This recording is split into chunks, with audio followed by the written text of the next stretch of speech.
पुण्यातील केतन अग्रवाल प्रकरण आता फास्ट ट्रॅक कोर्टामध्ये चालवलं जाणार आहे अशी घोषणा मुख्यमंत्र्यांकडून करण्यात आली आहे। केतनच्या कुटुंबियांनी मुख्यमंत्र्यांकडे त्या अनुषंगाने मागणी केलेली होती। त्यानंतर मुख्यमंत्री कार्यालयाकडून हे सगळं जाहीर केलं गेलंय। मात्र आपण अनेकदा असं पाहतो की जेव्हा एखादी हाय प्रोफाईल केस असते किंवा ज्या केसची खूप जास्त चर्चा होते, संवेदनशील विषय असतो, त्या अनेक विषयांमध्ये कायम असं म्हटलं जातं की केस फास्ट ट्रॅक वरती घ्या। पण मुळात फास्ट ट्रॅक म्हणजे काय, फास्ट ट्रॅक कोर्ट म्हणजे काय, कुठल्या केसेस तिथे जाऊ शकतात, त्याचबरोबर तिथे गेलेल्या केसेसचा न्यायनिवाडा नेमका किती दिवसांमध्ये केला जातो, हे सगळंच जाणून घेणार आहोत। माझ्याबरोबर ज्येष्ठ कायदेतज्ञ ऍडव्होकेट मिलिंद पवार सर आहेत। सर, काय सांगाल, एकंदरीत जर आपण पाहिलं आता तर खूप अशा केसेस आहेत ज्या किंवा कुठल्याही केसेसच्या ज्याच्या बातम्या बाहेर येतात, त्या प्रत्येक केसमध्ये असं म्हटलं जातं की फास्ट ट्रॅक वरती केस चालवा आणि अनेकदा त्या चालवल्याही जातात। तर मुळात फास्ट ट्रॅक कोर्ट ही कन्सेप्ट काय?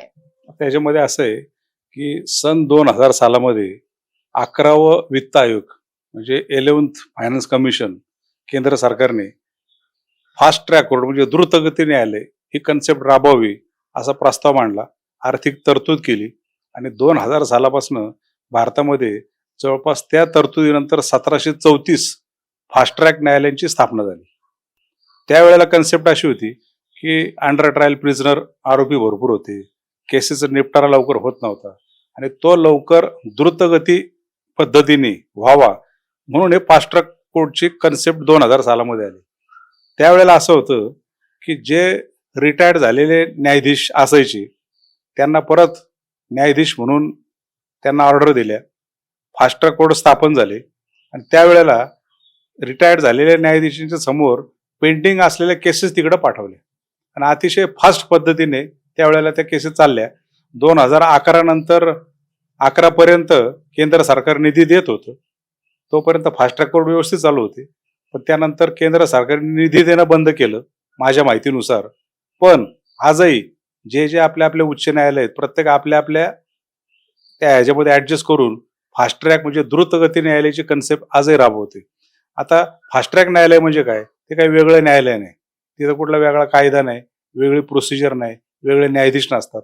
आपलं जे कोर्ट आहे तेच फास्ट ट्रॅक कोर्ट, फक्त न्याय जलद गतीने मिळण्यासाठी ठराविक खटल्यांसाठी तो खटला वर्ग केला जातो आणि त्याच्या समोर तो खटला चालला जातो, त्याला म्हणतात fast track court.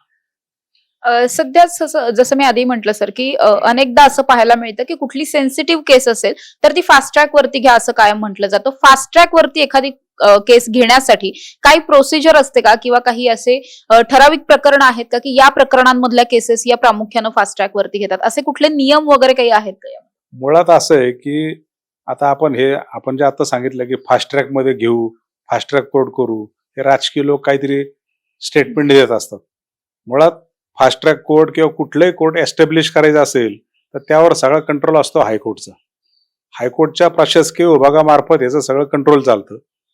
Regular court आणि फास्ट ट्रॅक कोर्ट यामध्ये फरक काय, रेग्युलर कोर्टामध्ये सगळ्या प्रकारचे भरपूर खटले असतात। रोजचा आपण बोर्ड पाहिला, आपण जो बोर्ड असतो पुराव्याचा बोर्ड पाहिला तर भरपूर त्यामध्ये केसेस असतात, सगळ्या केसेस ते चालतात।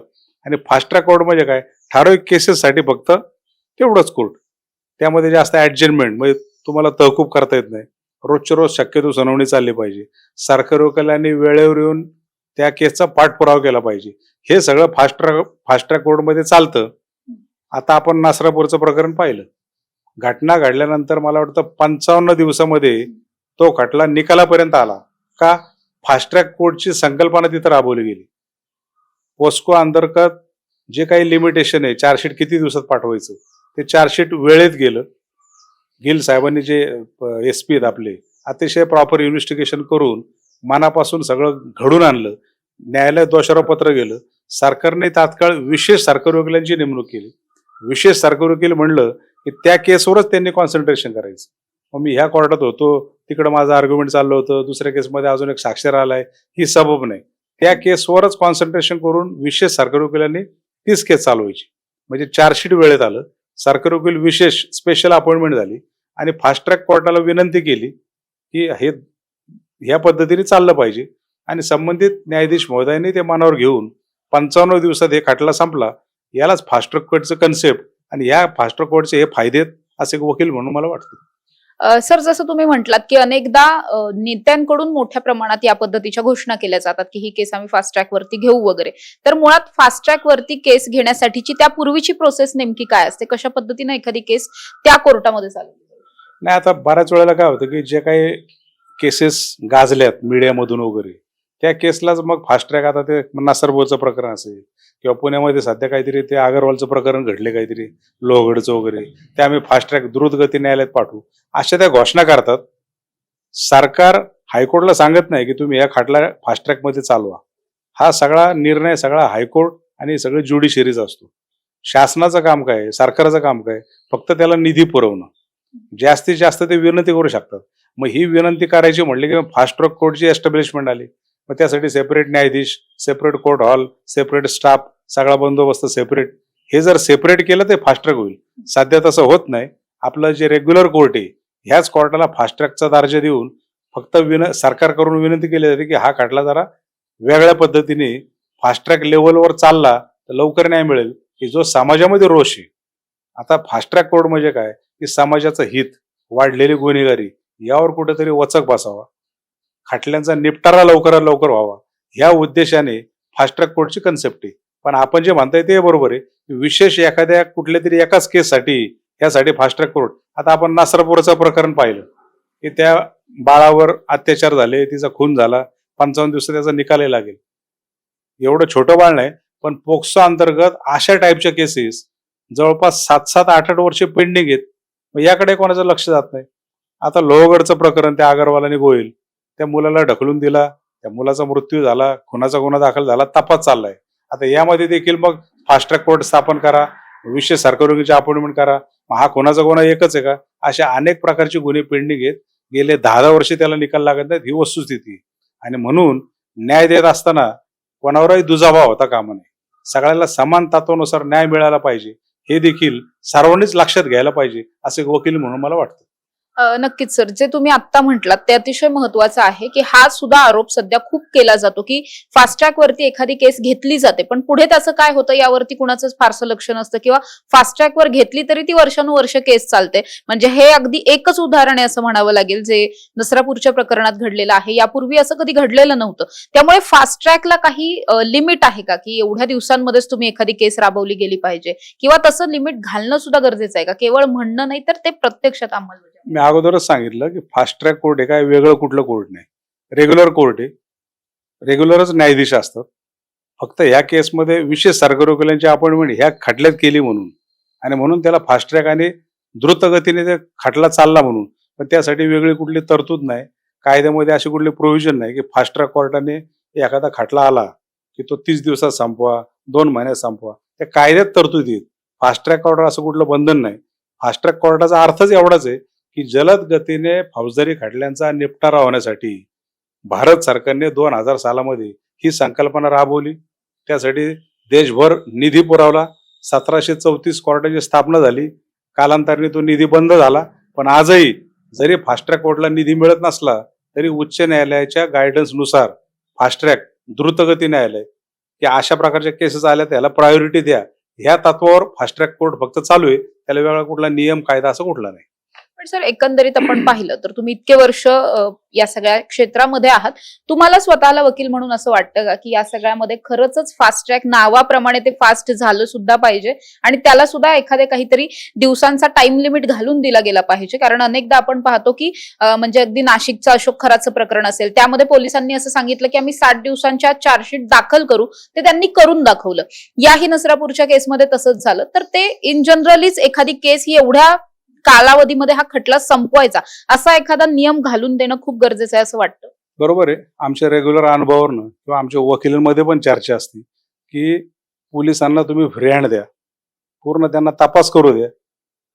मंदिराच्या दारात ज्या चपला चोरी जातात त्या देखील चोरी जाणार नाही असं का आपलं गमतीने असं म्हणतात. म्हणजे होतं काय की पोलिसांवर एवढे बंधन आहेत त्या बंधना त्या दडपणाखाली तपास भरकटतो, तपास वेळेवर होत नाही, ही वस्तुस्थिती आहे. आता आपण सांगितलं की फास्ट ट्रॅक कोर्टमुळे लवकर व्हायला पाहिजे किंवा लवकर होतं का, तर शेवटी न्यायदानाचं काम हे कुठल्याही एका पक्षावर अवलंबून नाही. एक न्यायाधीश जर म्हणले मी आता या महिन्यातच संपवतो, पॉसिबल नाही. एखादे सरकारी वकील म्हणले मला आता 1 महिन्यात जे खटला संपवायचा आहे पॉसिबल नाही.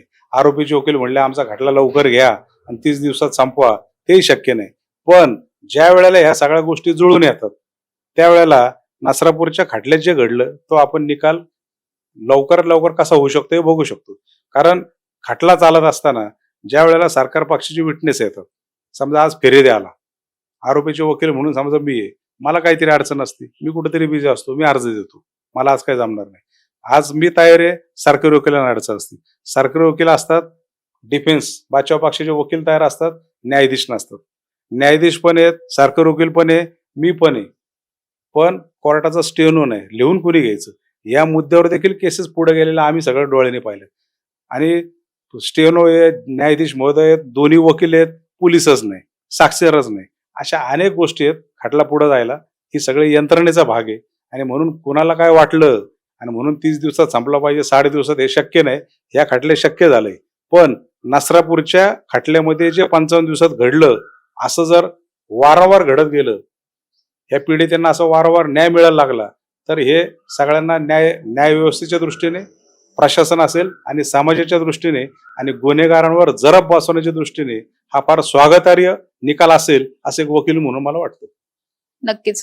जसं सरांनी सांगितलं की या सगळ्या प्रकरणामध्ये फास्ट ट्रॅक कोर्ट म्हणजे फारसं वेगळं असं त्यामध्ये काही नसतं, पण तरी सुद्धा इथून पुढच्या काळामध्ये जसं नसरापूरच्या केसमध्ये घडलं तशा काहीतरी तरतुदी सुद्धा पुढच्या काळामध्ये केल्या गेल्या पाहिजेत. ते पीडितांच्या दृष्टिकोनातून सुद्धा अतिशय महत्वाचं ठरेल असं सुद्धा एक कायदेतज्ञ म्हणून त्यांनी मत मांडलेलं पाहायला मिळते. आता केतन अग्रवालचं जे संपूर्ण प्रकरण आहे ते आपण पाहतोय की फास्ट ट्रॅक वरती चालवलं जाईल असं खुद्द मुख्यमंत्र्यांनीच तसं जाहीर केलेलं आहे. त्यामुळे इथून पुढच्या काळामध्ये या खटल्याचा निकाल लागण्यासाठी मुळात आता केस स्टँड व्हायची आहे. अगदी प्राथमिक दृष्टिकोनातून हा सगळा तपास वगैरे सगळा सुरू असलेला पाहायला मिळतोय. त्यामुळे आता केतन अग्रवालच्या प्रकरणामध्ये सुद्धा या सगळ्यामध्ये केस स्टँड व्हायला आणि संपूर्ण खटला चालायला किती दिवस लागतात हे सुद्धा पाहणं महत्वाचं असणार आहे.